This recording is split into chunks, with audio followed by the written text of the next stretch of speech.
I found my 8-year-old son selling hot dogs at the zoo. He said, "Dad makes me work while he takes his son to see the animals." What do you mean he makes you work? I stood there at the zoo concession stand staring at my son Leo wearing an apron that was way too big for him while holding a pair of tongs and serving hot dogs to confused customers. I'd come to surprise them since my husband Craig said he was taking both boys for a special zoo day, but instead, I found Leo behind the counter, while Craig and his son from his first marriage, Jamie, were nowhere to be seen. Dad said I need to earn my keep. Leo handed a hot dog to a woman who looked uncomfortable buying food from a child. He said Jamie's ticket costs money, so I have to help pay for it. The woman looked at me shocked. "Is this your son?" "He's been here for 2 hours selling food." 2 hours. My 8-year-old had been working at a concession stand for 2 hours. "Where's your father?" Leo pointed toward the lion exhibit. "He and Jamie are doing the VIP safari tour. They'll be back in an hour." The VIP tour that costs $200 per person. "He left you here alone?" Leo shook his head. "Mr. Frank is watching me." He pointed to a teenage employee who was sitting on his phone. "Dad pays him $20 to make sure I don't leave the stand." I walked over to Frank, who didn't even look up. "You're letting an 8-year-old work?" Frank shrugged. His dad said it was fine. Said the kid needs to learn responsibility. He finally looked at me. "You the mom? Your husband said you were cool with it." I was definitely not cool with it. "How many times has this happened?" Frank laughed. "Every Saturday for the past 2 months. Kid's actually pretty good at it." He showed me his phone. "Your husband even made him a little schedule." The schedule showed Leo working 4-hour shifts every Saturday while Craig and Jamie enjoyed the zoo. "He's 8 years old. This is child labor." Frank shrugged again. "Not my problem. I just make sure he doesn't burn himself on the hot dog roller." That's when Leo called out. "Mom, I can't leave." Dad said if I don't finish my shift, he won't bring me next time. He thought this was normal. He thought working at a concession stand was part of going to the zoo. "Honey, you don't have to work. You're supposed to be seeing the animals." Leo's face fell. "But Dad said Jamie's special and deserves to see everything. I'm just regular, so I have to contribute. Just regular." My husband was calling my son regular while treating his other son like royalty. A zoo employee in a manager shirt walked over. "Ma'am, is there a problem?" I pointed at Leo. "My son is working at your concession stand." The manager looked confused. "That's not possible. We don't employ children." Frank suddenly got nervous. His dad said it was volunteer work, like teaching him about business. The manager's face changed. "Sir, we need to see your supervisor immediately." While Frank scrambled to explain, I helped Leo take off the apron. "But Dad will be mad," Leo said, worried. He said if I'm good at this job, he'll let me work at his office too. Craig was planning to make our son work at his real estate office. "Jamie never has to work." Dad says he's going to be a thinker, not a worker. The manager returned with security. "We're reviewing footage now. This is completely against policy." That's when Craig appeared with Jamie, who was wearing a new zoo t-shirt and carrying 3 stuffed animals. "What's going on?" "Leo, why aren't you at your station?" He said station like Leo was an employee. "His station?" "He's 8 years old, Craig." Craig rolled his eyes. "Don't be dramatic. He's learning valuable skills." He put his hand on Jamie's shoulder. "Some kids are meant for education, and some are meant for labor." The security guard stepped forward. "Sir, we need to talk to you about illegally using our facilities." Craig laughed. "Illegally? My son was just helping out." The manager pulled out a tablet showing security footage. "Your son has been serving food to customers. That's a health code violation and child labor." Craig tried to grab Leo. "We're leaving. This place is run by idiots anyway." But the security guard blocked him. "Sir, we've called the police. You need to wait here." Jamie finally spoke up, and he was smirking. "Dad's in trouble." He seemed happy about it. "Told you Leo would rat us out. He's too weak to handle real work." My 11-year-old stepson was calling my 8-year-old weak. "That's why Dad says I'm going to inherit the business and Leo's going to work for me." Craig had been telling his sons that one would own and one would work. "Craig, what have you been telling them?" He looked annoyed that I was asking. "The truth. Jamie has potential. Leo is better suited for simple tasks." He said this in front of both children. "It's not mean, it's realistic." The zoo manager was furious. "You've been using your son as unpaid labor and pocketing the tips." "Tips? What tips?" The manager showed the tablet again. "Customers have been tipping him. About $60 each Saturday." Craig's face went red. I watched the color drain from his face and then flood back even darker. The manager tapped the screen again, showing another date, then another. 8 weeks of deposits. 8 weeks of my son working while Craig pocketed money that strangers gave to a child. The police arrived faster than I expected. 2 officers walking through the crowd that had started gathering around the concession stand. The zoo manager met them first, tablet still in hand, already explaining the situation before they even reached us. One officer, a woman with her hair pulled back tight, looked at Leo and then at Craig, her expression hardening. The other officer, older with gray at his temples, asked Craig to step aside while his partner approached me and Leo. She knelt down so she was at Leo's eye level and asked him his name, how old he was, how long he'd been working here. Leo answered each question carefully, like he was worried about getting the answers wrong. He kept glancing at Craig, who was now several feet away talking to the other officer, his voice getting louder. The female officer stood up and told me they needed to separate the children from Craig while they reviewed the footage and got statements. I pulled Leo close to me, feeling him lean into my side. Jamie stood off to the side, still holding his stuffed animals, watching everything with that same smirk. The zoo manager led us to a back office while the officers stayed with Craig. Through the window, I could see him gesturing, pointing, his face red and angry. Leo tugged on my sleeve and whispered that he was sorry, that he didn't mean to get Dad in trouble, that he should have just finished his shift like he was supposed to. My heart broke listening to him apologize for being rescued from child labor. I told him he didn't do anything wrong, that none of this was his fault, but he just looked down at his shoes. The manager brought us water and crackers, though neither boy touched them. Jamie finally spoke up, asking when they could leave because he was bored. Not worried, not concerned, just bored. The female officer came in about 20 minutes later and explained that this was a clear violation of child labor laws. She said they needed to file a report with Child Protective Services for a welfare check, because making an 8-year-old work at a concession stand showed possible exploitation. She asked me questions about Leo's home life, his school, whether Craig had made him work other places. I told her about the comments, about Jamie getting the VIP tour while Leo worked, about Craig's plan to have Leo work at his real estate office. She wrote everything down. Through the window, I could hear Craig's voice getting louder, yelling that I was overreacting and trying to turn everyone against him. The security guard appeared at the office door and asked the officer if she needed backup. She shook her head but told him to stay close. Craig's voice carried through the walls, saying this was ridiculous, that he was teaching his son responsibility, that everyone was making a huge deal out of nothing. The officer told me I could take both boys home while Craig stayed to give his statement. She said someone from CPS would contact me within 24 hours for the welfare check. I gathered both boys, Leo still wearing his too big apron, until I realized and helped him take it off.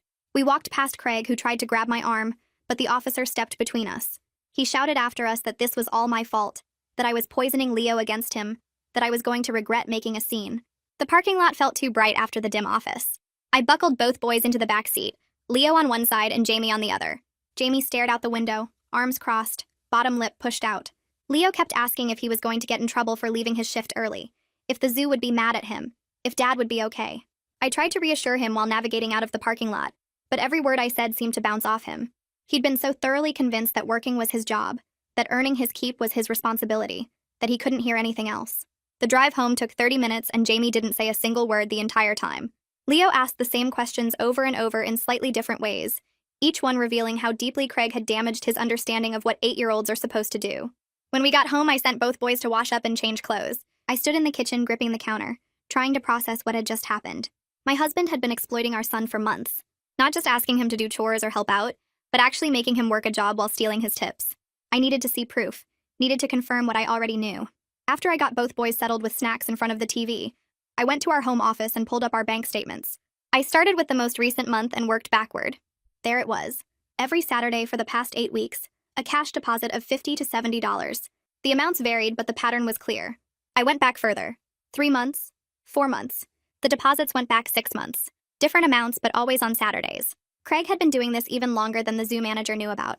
I printed everything, highlighting each deposit with a yellow marker. The evidence sat in my hands. Dozens of pages showing systematic theft from a child. Our child. I heard the boys laughing at something on TV and felt sick. Leo thought this was normal. He thought he deserved this. That night I made dinner and tried to act like everything was fine. But Jamie kept asking when Dad was coming home and Leo kept apologizing for things that weren't his fault. I put them both to bed early, reading Leo an extra story because he seemed anxious. He asked me again if Dad was mad at him. I told him Dad made bad choices and that's not Leo's problem to fix. He didn't look convinced. The next morning, a woman knocked on our door at 9. She introduced herself as a social worker there for the welfare check. I let her in and called both boys downstairs. She asked to speak with each of them separately, starting with Leo. I waited in the kitchen, hearing the murmur of voices from the living room but not the actual words. Leo was in there for almost 30 minutes. When the door opened, I heard him explaining his work schedule like he was describing his chores, his voice matter-of-fact and slightly proud. The social worker's face when she came into the kitchen told me everything. She looked tired and sad and angry all at once. She asked to speak with Jamie next. He was only in there 15 minutes and came out looking annoyed. The social worker asked me for permission to look at Leo's room, to see where he sleeps and does homework. I showed her upstairs, pointing out that both boys have their own rooms with desks and bookshelves and toys. She thanked me and said someone would be in touch soon. After she left, I called the number she'd given me for a family law attorney named Caitlin Hudson. The receptionist said she had an opening that same afternoon at 3. I arranged for a neighbor to watch the boys and drove downtown to her office. The building was older but well-maintained, with a small waiting room that smelled like coffee. Caitlin came out exactly at 3, a woman in her 40s with short dark hair and a firm handshake. She led me back to her office and listened while I explained everything. She didn't interrupt, just nodded and took notes. When I finished, she asked to see the bank statements. I handed her the stack of highlighted pages and watched her review them, her expression getting harder with each page.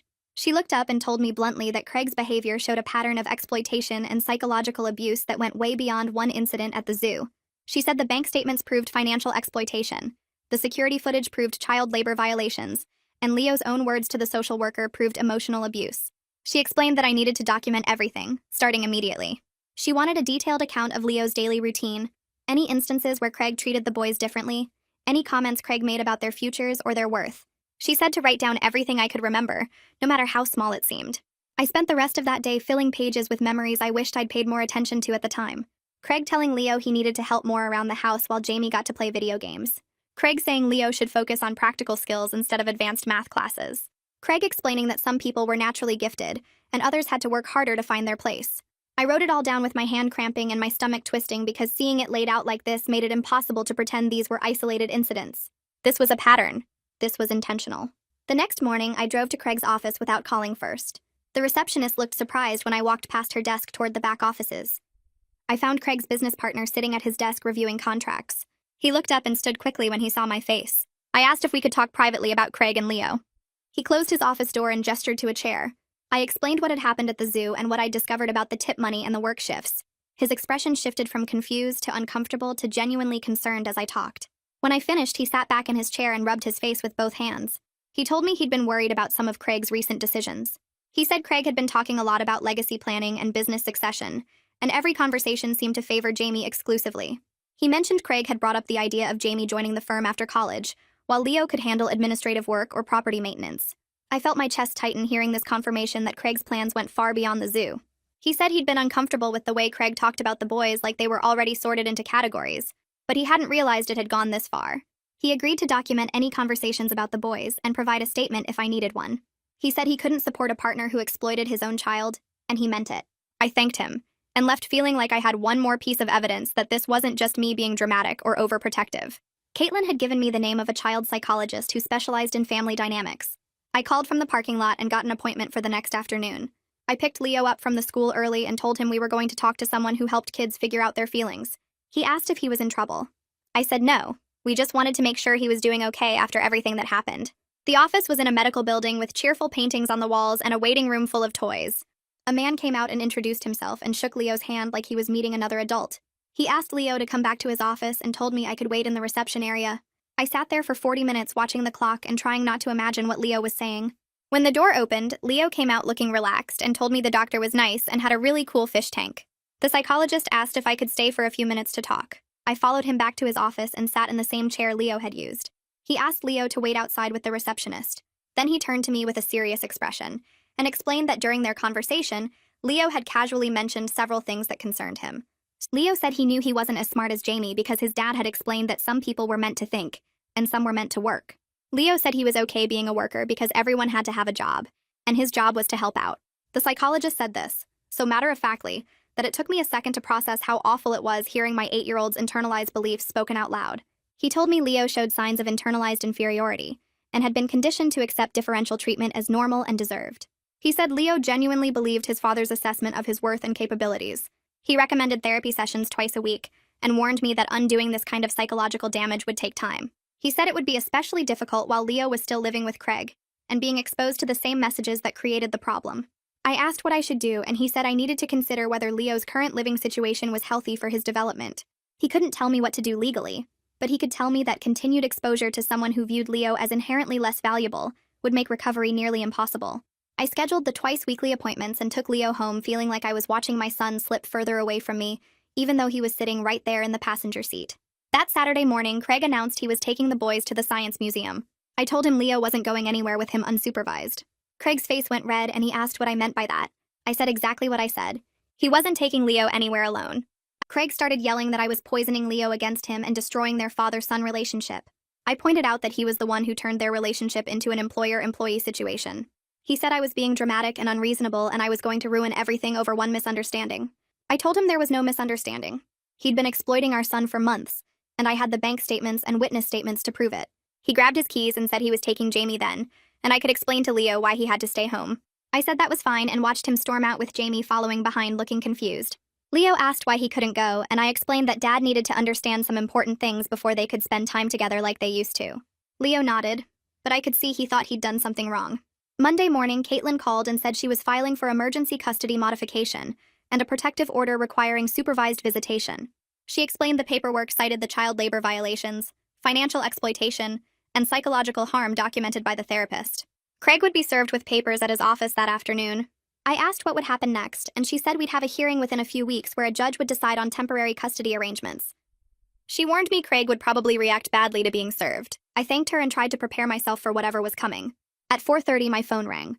Craig was screaming so loud I had to hold the phone away from my ear. He said I was destroying our family over one misunderstanding.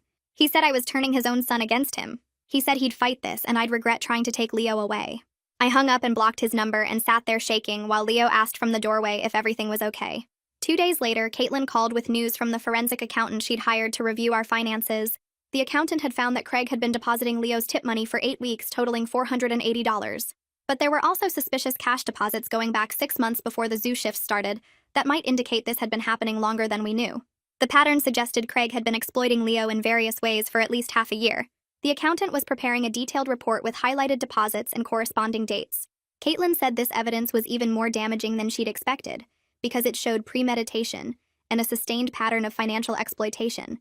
I asked what Craig could possibly have had Leo doing 6 months ago, and she said we might never know everything, but the financial records didn't lie. Thursday afternoon, Caitlin called again. Craig's attorney had contacted her trying to negotiate. They were offering to return the tip money and promising Leo wouldn't work anymore. Caitlin asked if I wanted to consider their offer. I said no. She sounded pleased and told them we weren't interested in deals because the issue was Craig's fundamental belief system about the boy's worth. The tip money was just evidence of a much bigger problem. She said Craig's lawyer had sounded worried, which meant they knew the evidence was damaging, and they were scrambling to limit the damage before it got to court. The custody evaluation happened the following week. A court-appointed evaluator interviewed both boys separately, along with me and Craig. I didn't get to hear what either boy said during their sessions. But Caitlin called me that evening and said the evaluator had shared some concerning information from Jamie's interview. Jamie told the evaluator that his dad always said he was special because he was smart like Craig's side of the family. He said Leo took after my side and needed more structure and work to succeed. The evaluator noted in her report that Jamie had been taught to view his stepbrother as inherently inferior, and this was affecting both boys' development. She recommended family therapy for Jamie to address the harmful beliefs he'd internalized, and continued individual therapy for Leo. I spent that evening thinking about Craig's ex-wife. I'd met her a few times at Jamie's school events, but we'd never really talked beyond pleasantries. I found her number in my phone and called before I could talk myself out of it. She answered on the third ring, sounding cautious. I explained what had been happening with Leo and Craig, and how Craig's beliefs were affecting both boys. There was a long silence. Then she said she wasn't surprised. She told me Craig had tried similar things during their marriage, constantly ranking people as winners or workers. She said that attitude was part of why she left him. She'd seen him start to view Jamie through that lens, and she couldn't let her son grow up thinking people had predetermined worth based on arbitrary categories. She said she'd been worried about what Craig was teaching Jamie during his custody time, but she hadn't known how bad it had gotten. I asked if she would be willing to provide a statement about Craig's pattern of thinking. She said yes immediately. Then she offered to talk to Jamie about his father's flawed beliefs. She said she was worried about what Craig had been teaching him, and she wanted to be more involved in countering those messages. She said Jamie was a good kid underneath the stuff Craig had filled his head with, and she wasn't going to let Craig turn her son into someone who looked down on others. We talked for another 20 minutes, and I felt relief knowing Jamie had at least one parent trying to protect him from Craig's toxic worldview. The custody hearing happened 4 weeks after I filed the paperwork. Craig's lawyer stood up first and tried to make the zoo incident sound like a simple mistake in judgment. He talked about how Craig was teaching Leo responsibility and work ethic. He said modern parents coddle their children too much, and Craig was preparing Leo for the real world. The lawyer made it sound like I was overreacting to a father spending quality time with his sons. Then Caitlin stood up and laid out everything we had collected. She showed the judge the bank statements with Craig's cash deposits that matched Leo's work schedule perfectly. She presented Arthur's written statement about Craig planning to have Leo work at the real estate office doing filing and basic tasks. She brought up Christian's evaluation showing Leo believed he was inferior to Jamie and needed to earn his place in the family. Then Melanie took the stand and explained how Craig had always divided people into winners and workers during their marriage. She described how he started viewing Jamie through that same lens before she left him. The judge's expression changed as each piece of evidence came out. His face got more serious with every document Caitlin presented. Craig kept whispering to his lawyer and shaking his head like none of this was true. The judge called Leo into his chambers to talk privately. I waited outside with my hands shaking and my stomach tight. Leo was in there for 15 minutes. When he came out, his eyes were red, but he wasn't crying anymore. He walked straight to me and grabbed my hand. The first thing he said was asking if he gave the right answers. I knelt down next to him and told him that telling the truth was perfect, and he wasn't in any kind of trouble. He nodded, but kept holding my hand really tight. Craig tried to come over to us, but the bailiff stepped between us and told him to stay on his side of the hallway. We went back into the courtroom and the judge started reading his decision. He gave me primary custody of Leo, with Craig only getting supervised visits every other weekend. He ordered Craig to take parenting classes about child development and what expectations were appropriate for different ages. The judge said Craig had to pay back the $480 in tips directly into Leo's savings account within 30 days. Then the judge looked right at Craig and said any future exploitation would result in complete termination of his parental rights. Craig's face went pale. His lawyer tried to object, but the judge said the decision was final. 3 months passed and everything changed. Leo started going to therapy twice a week, and Christian said he was making real progress. Leo joined a soccer team and started having play dates with kids from the school. He stopped talking about needing to work or earn his keep. Jamie came over to our house more often now because Melanie and I talked regularly about countering Craig's messages to both boys. Jamie was starting to question some of the things his dad had told him about people being winners or workers. Things weren't perfect, and both boys still had bad days when Craig's old teachings crept back into their thinking. But they were beginning to understand that their worth wasn't something they had to prove or earn. I was still angry at Craig and probably always would be for what he did to Leo. But I focused my energy on making sure Leo knew the truth. He wasn't just regular. He was amazing exactly as he was. And he never had to earn his place in his own family ever again.